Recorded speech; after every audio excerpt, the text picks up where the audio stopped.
नमस्कार, न्यूज 18 मध्य प्रदेश छत्तीसगढ़ देख रहे हैं आप और बुलेटिन की शुरुआत बड़ी खबर के साथ। बड़ी खबर ग्वालियर से।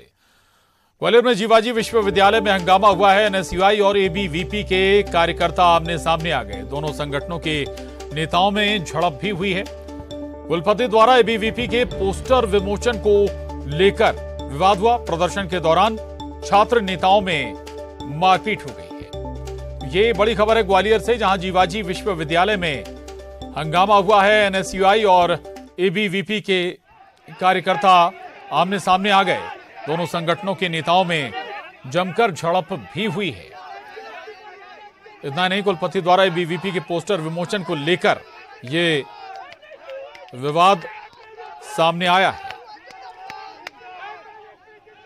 तो कांग्रेस बीजेपी की छात्र इकाई एनएसयूआई और एबीवीपी आमने सामने आ गई। जीवाजी विश्वविद्यालय में यह हंगामा पेश आया है। एनएसयूआई और एबीवीपी के कार्यकर्ता भिड़ गए, आमने सामने आ गए। दरअसल कुलपति के जरिए एबीवीपी के पोस्टर विमोचन को लेकर यह पूरा विवाद देखने में आया। प्रदर्शन के दौरान छात्र नेताओं में मारपीट भी हो गई। सबसे पहले तस्वीरें न्यूज 18 मध्य प्रदेश छत्तीसगढ़ पर। तस्वीरें जीवाजी विश्वविद्यालय से सामने आई हैं, ग्वालियर से, जहां एनएसयूआई और एबीवीपी के कार्यकर्ता आमने सामने आ गए, भिड़ गए। हाथापाई हुई है, मारपीट हुई है दोनों छात्र इकाइयों के बीच। दरअसल विश्वविद्यालय के कुलपति द्वारा एबीवीपी के पोस्टर विमोचन को लेकर यह विवाद हुआ था। सुशील कौशिक हमारे साथ जुड़ गए हैं और जानकारी के साथ। सुशील, दोनों छात्र इकाइयां हैं, कांग्रेस बीजेपी की, एबीवीपी एनएसयूआई। अगर एक छात्र इकाई का पोस्टर विमोचन हो रहा था तो इस पर विवाद क्या है? क्या सवाल थे, क्यों आपत्तियां थी, क्या कुछ? देखिए, ग्वालियर की जीवाजी यूनिवर्सिटी में एबीवीपी और एनएसयूआई के छात्र संगठनों के बीच विवाद हुआ है, मारपीट भी हुई है। और दरअसल विवाद ये था कि एबीवीपी का एक जो आयोजन था उसको लेकर कुलपति ने उस आयोजन में सहभागिता निभाई थी और वो खड़े भी हुए थे। उसमें तस्वीरें भी उन्होंने एबीवीपी के साथ खिंचवाई थी और इसी बात को लेकर एनएसयूआई ने भी कुलपति से ये मांग की थी कि उनका सदस्यता अभियान है तो उसमें भी वो तस्वीर खिंचवाकर उसकी शुरुआत कर दे। लेकिन इसी दौरान एबीवीपी के लोग भी सामने आ गए और दोनों छात्र गुटों में बहस हो गई। उसके बाद तस्वीरों में साफ तौर पर मारपीट की घटना हुई है और इस मारपीट के दौरान पुलिसकर्मी भी यहाँ मौजूद थे। तो बीच बचाव करने में पुलिसकर्मियों के साथ भी हाथापाई हो गई दोनों छात्र संगठन के जो कार्यकर्ता थे उनको लेकर। तो अब करीब 1 घंटे से ज्यादा का ये घटनाक्रम चल रहा था। उसके बाद एनएसयूआई के जो कार्यकर्ता उन्होंने धरना दिया गेट पर। बाद में कुलपति यहाँ पहुंचे और इसके अलावा पुलिस के आला अधिकारी भी मौके पर पहुंचे। दोनों छात्र गुटों को समझाइश दी गई और शांति कराई गई और साथ ही दोनों की तरफ से ज्ञापन लिया है मामले की जांच और जो इस मामले में दोषी होंगे उनके खिलाफ कार्रवाई का आश्वासन दोनों छात्र संगठन के पदाधिकारियों को दिया है यूनिवर्सिटी और पुलिस प्रशासन ने। तो अब अभी फिलहाल मामला यहाँ शांत हो गया है। जी चले, मामला यहां पर फिलहाल शांत हो गया है। तो एबीवीपी और एनएसयूआई आमने सामने आ गए थे। बहुत शुक्रिया सुशील पूरी खबर के लिए। और बड़ी खबर कोरबा से है, जहां पिपरिया गांव पहुंचे सीएम भूपेश बघेल। भेंट मुलाकात के तहत समस्याएं सुन रहे हैं सीएम भूपेश। सांसद ज्योत्सना महंत, विधायक मोहित राम मौजूद हैं, स्थानीय जनप्रतिनिधि भी मौजूद हैं। तो ये बड़ी खबर है कोरबा से, जहां पिपरिया गांव पहुंचे हैं मुख्यमंत्री भूपेश बघेल। भेंट मुलाकात कार्यक्रम के तहत समस्याएं सुन रहे हैं वो। सांसद ज्योत्सना महंत और विधायक मोहित राम भी इसमें मौजूद हैं।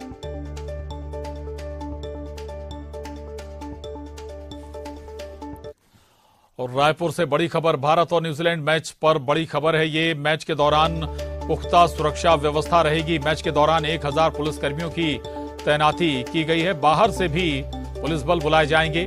चौक चौराहों पर पैनी नजर रहेगी। 19 जनवरी को रायपुर आएंगी टीमें। 21 जनवरी को दोनों टीमों के बीच मुकाबला खेला जाना है। भारत और न्यूजीलैंड के बीच होने वाले मैच से जुड़ी ये बड़ी खबर है। मैच के दौरान पुख्ता सुरक्षा व्यवस्था की जा रही है। शहीद वीर नारायण स्टेडियम नया रायपुर में क्रिकेट मैच है, India versus New Zealand. One day international match है, डे नाइट मैच रहेगा और इसको लेकर के पुलिस प्रशासन और जो ऑर्गेनाइजर्स हैं हम लोग के बीच में आपस में बैठक भी हुई है और इसकी पूरी तैयारियां अच्छी से की जा रही ताकि स्मूथली ये मैच हो जाए। सुरक्षा व्यवस्था की बात करें तो जो खिलाड़ी हैं उन लोगों के लिए, दोनों टीमों के लिए अलग अलग एस्कॉर्ट्स रहेंगी। उसके अलावा जहां वो रुकने वाले हैं वहां पे भी पर्याप्त व्यवस्था पुलिस की रहेगी। उनके अराइवल से लेकर के होटल स्टे और मैच से के बाद वापस पूरी व्यवस्था रहेगी। उसके अलावा स्टेडियम में जो दर्शक आने वाले हैं उनकी स्मूथ एंट्री हो जाए, उनकी पार्किंग वगैरह स्मूथ हो जाए, तो उसके लिए भी साइनेजेस वगैरह तैयार करके स्टेडियम के आसपास लगवाए जा रहे हैं ऑर्गेनाइजर्स के थ्रू। और लोगों का जो आने जाने का रूट है वो भी मैच से 2 दिन पहले मीडिया में जारी कर दिया जाएगा ताकि किस सेक्टर वाले को किस तरफ से आना आसान पड़ेगा। और अब देखिए 20 मिनट में 20 बड़ी खबरें।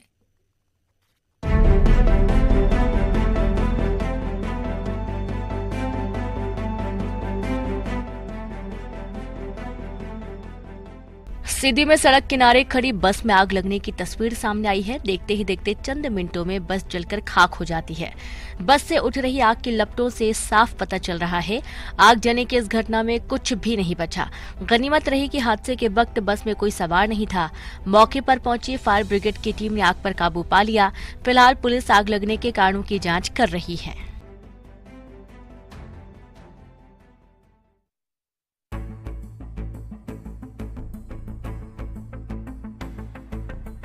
झाबुआ में जिला अस्पताल के बाहर आग लगने का मामला सामने आया, जहां ग्रिड में बिजली की तार से कबूतर टकराने के बाद ग्रिड में रखे जनरेटर में आग लग गई।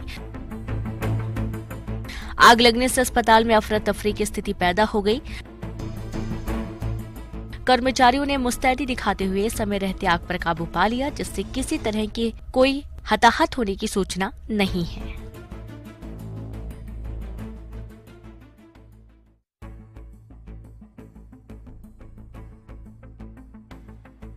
इंदौर में बदमाशों के हौसले किस कदर बुलंद है, इस बात का अंदाजा इसी से लगाया जा सकता है कि गुरुवार देर रात एरोड्रम इलाके में एक बदमाश ने कार में आग लगा दी। रात में दमकलों ने पहुंचकर आग पर काबू पाया। आग से कार पूरी तरह जलकर खाक हो गई। पुलिस सीसीटीवी से आरोपी की तलाश में जुटी हुई है। फायर ब्रिगेड के मुताबिक घटना रात करीब 3:30 बजे के आसपास की है। एयरपोर्ट की हमाल कॉलोनी में रहने वाले मुकेश पॉल की स्विफ्ट कार में बदमाशों ने आग लगा दी। धुएं के चलते आसपास के लोगों की नींद खुली। इसके बाद फायर कंट्रोल रूम को सूचना दी गई। फायर ब्रिगेड ने करीब 1 टैंक पानी डालकर आग पर काबू किया। पुलिस के मुताबिक मुकेश पाल रेडीमेड का काम करने के साथ साथ दूध डेयरी संचालित करते हैं। फिलहाल सीसीटीवी में एक युवक कार में आग लगाता दिख रहा है, जो भाग कर जा रहा है। सीसीटीवी फुटेज के आधार पर युवक की तलाश की जा रही है।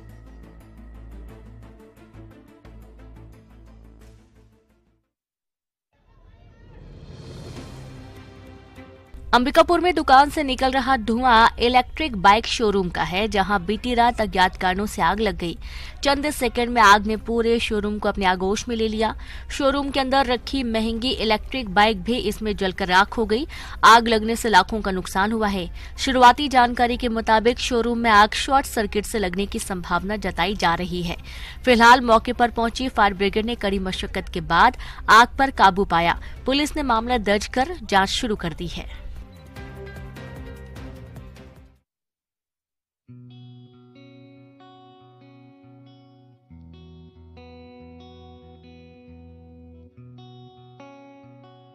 इंटरनेट पर अक्सर जानवरों की अनोखी तस्वीर या वीडियो वायरल होते रहते हैं, जहां कभी जानवर इंसानों की तरह हरकतें करते हुए नजर आते हैं तो कभी उत्पात मचाते नजर आते हैं।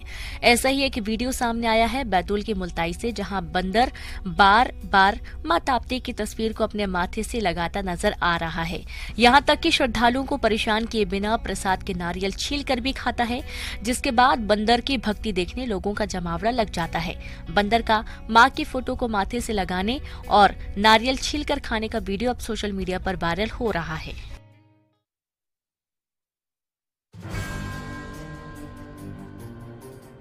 बलौदा बाजार के बारनवापारा के पकरीद बैरियर में तेंदुआ दिखने की तस्वीर सामने आई है। वीडियो में साफ दिख रहा है कैसे जंगल का राजा जंगलों के बीच तेजी से भागता हुआ नजर आ रहा है। जंगल की ओर जाते तेंदुए का वीडियो सामने आने के बाद वन विभाग ने अलर्ट जारी किया है और आसपास के ग्रामीणों को सतर्कता के साथ रहने की अपील की है। वहीं बाघ दिखने के बाद ग्रामीणों में दहशत का माहौल है। वन विभाग ने ग्रामीणों को रात के समय जंगल नहीं जाने की सलाह दी है।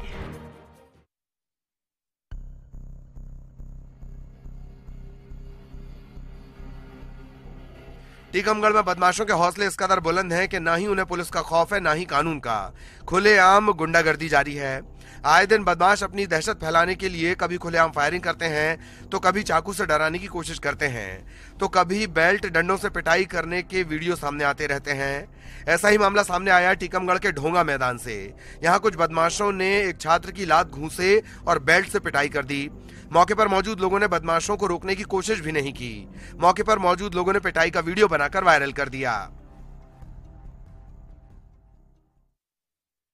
यहाँ पे संचालन हो रही है और चलिए एक बार जोरदार ताली बजा के सम्मान करेंगे हमारे आज के प्रभारी मंत्री मुख्यमंत्री बल्लभ। छत्तीसगढ़ के आबकारी मंत्री कवासी लखमा का नया अंदाज देखने को मिला। कांकेर में केशकाल के कोरगांव में लखमा क्रिकेट के मैदान में उतरे। मंत्री मैदान में उतरे तो सही, लेकिन सियासी पिच पर वार पलटवार में नहीं चूकने वाले लखमा क्रिकेट की पिच पर टिक नहीं पाए। गेंदबाज ने 4 गेंदें फेंकी, लेकिन लखमा के बल्ले से एक बॉल भी संपर्क में नहीं आया।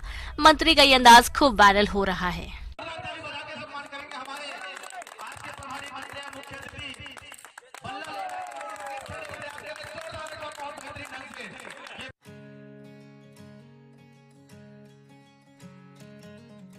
पन्ना में एक बार फिर एक युवक की किस्मत चमकी है। पुराने हीरे की खदान से युवक को एक चमचमाता हुआ पत्थर ऐसे ही पड़ा मिला। उसे लेकर जब वो हीरा कार्यालय पहुंचा तो सभी की आंखें चौंधिया गईं। चमचमाता हुआ पत्थर उज्जवल किस्म का 4 कैरेट और 30 सेंट का हीरा निकला।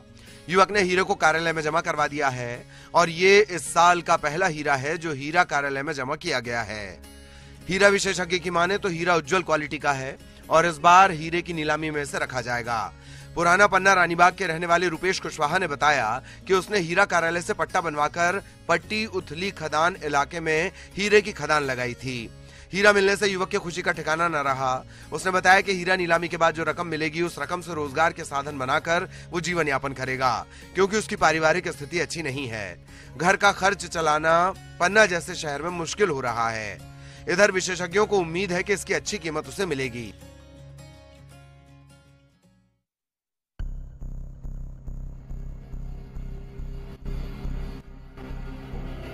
गरियाबंद जिले की जुगाड़ पुलिस ने 3 हीरा तस्करों को पकड़ने में सफलता हासिल की है।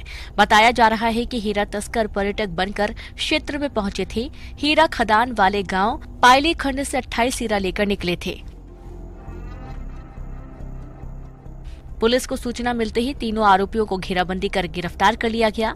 2 तस्कर रेखा प्रसाद नारायण राजनांदगांव जिले के हैं, तो वहीं दुलराम इंदा गांव गरियाबंद जिले का रहने वाला है। पुलिस अब यह पता लगाने में जुटी है कि इनके तार और किन से जुड़े हैं। वहीं इस घटना से बड़ा सवाल है कि आखिरकार अवैध खनन कब रुकेगा।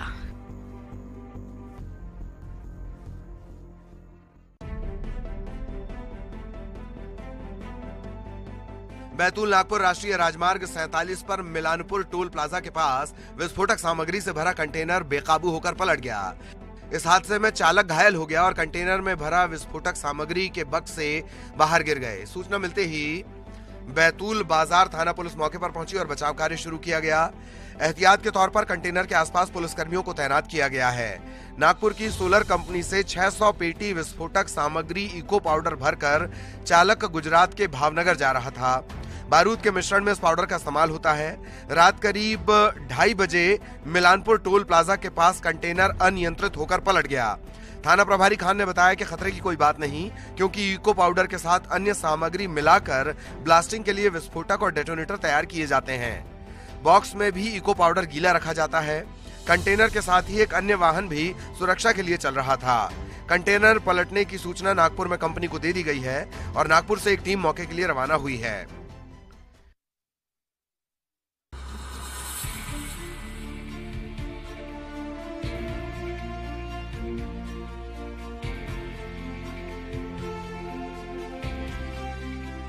सर्दी बढ़ती जा रही है। जहां कहीं खड़े हो जाओ लोग चाय की बात करते हैं या फिर एक दूसरे से बोलते हैं धूप कब आएगी भाई। लेकिन इसी बीच इन दिनों सेना के जवानों के कई वीडियोस सामने आ रहे हैं। कहीं वो बर्फबारी में ड्यूटी कर रहे हैं तो कहीं बर्फबारी में पुशअप्स लगाए जा रहे हैं। लोगों को सेना का यह जुनून काफी पसंद आ रहा है क्योंकि यह वीडियो देखकर उनकी सर्दी अपने आप कहीं भाग जाती है। अब एक और वीडियो सामने आया है जिसमें सीमा सुरक्षा बल के जवान जो इतने सर्द मौसम में कश्मीर घाटी में बेहद सतर्कता से अपनी ड्यूटी पर तैनात हैं।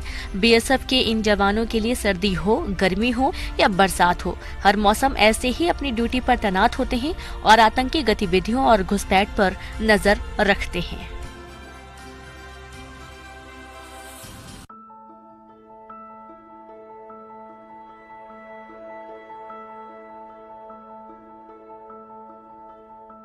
जम्मू कश्मीर में लगातार हो रही बारिश और बर्फबारी के बीच ठंड अचानक बढ़ गई है। घाटी के कई हिस्सों में जमकर बर्फबारी हुई है। जम्मू संभाग में बारिश होने से दिन भर जनजीवन प्रभावित रहा। अक्टूबर के अंतिम सप्ताह में ही भारी बर्फबारी से आने वाले समय में पर्यटक इसका जमकर आनंद ले सकते हैं। शनिवार सुबह से ही जम्मू कश्मीर में भारी बर्फबारी और ओले गिरने का सिलसिला भी शुरू हो चुका था। घाटी के कई इलाकों में सीजन की पहली बर्फबारी हुई है। इससे जनजीवन प्रभावित हो गया। घाटी के ऊंचाई वाले इलाकों में भारी बर्फबारी हुई। श्रीनगर मौसम विभाग के मुताबिक मैदानी इलाकों में तेज बारिश, जबकि सोनमर्ग, पहलगांव, गुलमर्ग और ऊंचाई वाले अन्य स्थानों पर बर्फबारी हुई है। जम्मू संभाग के कई हिस्सों में तेज बारिश के कारण सड़कों पर भूस्खलन होने से मलबा जमा हो गया। रामबन जिले में भारी बारिश के कारण पहाड़ का एक हिस्सा गिरने से जम्मू श्रीनगर हाईवे पूरी तरह से बंद हो गया है।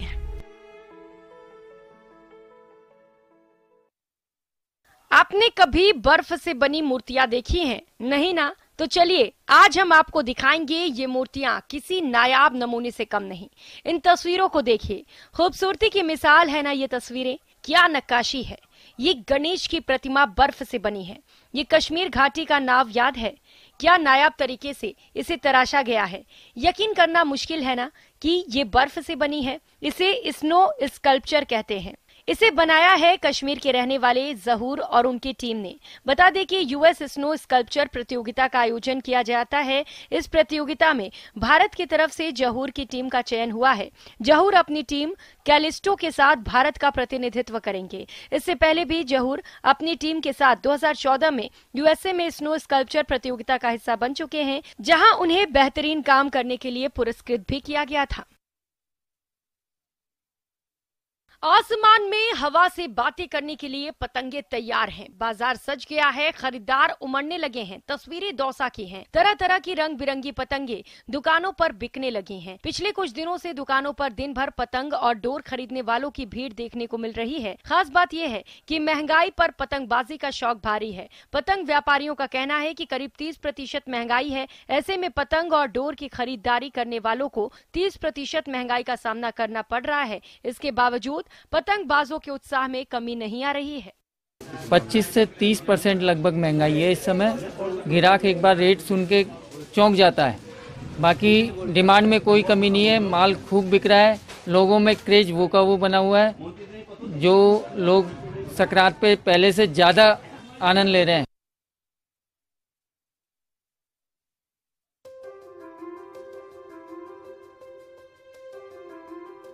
हरदा में 19 दिनों से चल रहे कमल खेल महोत्सव का गुरुवार को समापन हो गया।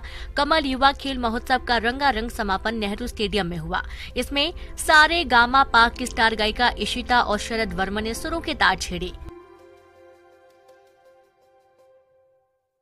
इस मौके पर कृषि मंत्री कमल पटेल ने खेल प्रतियोगिताओं में विजेता टीमों और खिलाड़ियों को पुरस्कार दिए। महोत्सव के संयोजक और जिला ओलंपिक संघ के अध्यक्ष संदीप पटेल ने बताया कि 25 दिसंबर से 12 जनवरी तक चले कमल युवा खेल महोत्सव में 29 तरह की खेल प्रतियोगिताएं और गतिविधियां हुई। इसमें जिला स्तर तक के खिलाड़ियों ने भाग लिया। खिलाड़ियों ने गोल्ड, सिल्वर और कांस्य पदक जीते। समापन समारोह में अलग अलग प्रतियोगिताओं में 900 विजेता खिलाड़ियों को पुरस्कार दिया गया। समापन के मौके पर हुए सांस्कृतिक कार्यक्रम में देशभक्ति के गानों पर कृषि मंत्री कमल पटेल भी जमकर नाचे। खेल महोत्सव में 6000 खिलाड़ियों ने हिस्सा लिया था और 29 प्रकार के खेलों को इसमें शामिल किया गया था।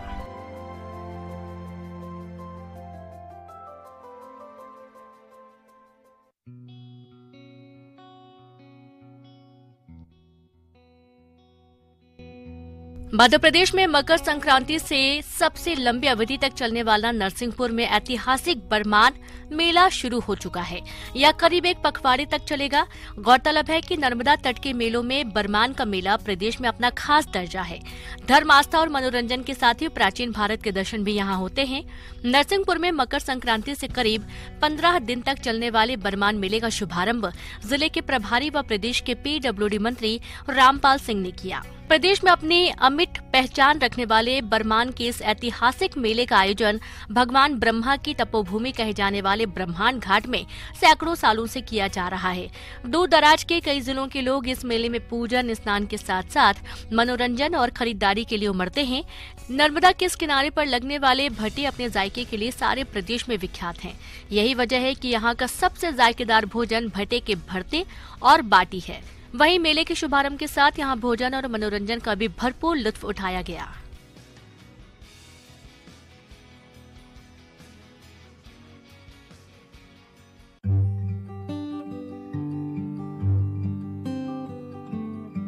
देश के लिए शहीद होने वाले जिले के 7 जवानों की याद में बलरामपुर मुख्यालय से शहीद पार्क का निर्माण किया जा रहा है। शहीद जवानों की शहादत को जिलेवासी याद रखें, इसके लिए क्षेत्रीय विधायक की पहल पर बलरामपुर मुख्यालय शहीद पार्क का निर्माण किया जा रहा है। इस पार्क में शहीद जवानों की प्रतिमाएं स्थापित की जाएंगी। लगभग 40 लाख रुपए की लागत से बने इस पार्क का लोकार्पण छत्तीसगढ़ के मुख्यमंत्री भूपेश बघेल 14 जनवरी को मकर संक्रांति के मौके पर करेंगे, जिसकी तैयारियां जोरों शोरों से की जा रही हैं।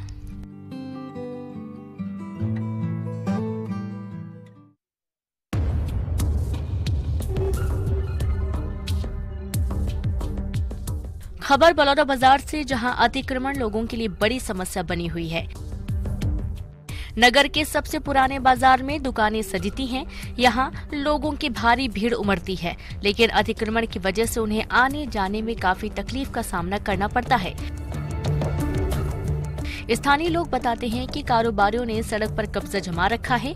नाराज ग्रामीण और व्यवसायियों ने कलेक्टर को ज्ञापन सौंपकर अतिक्रमण हटाने की मांग की है।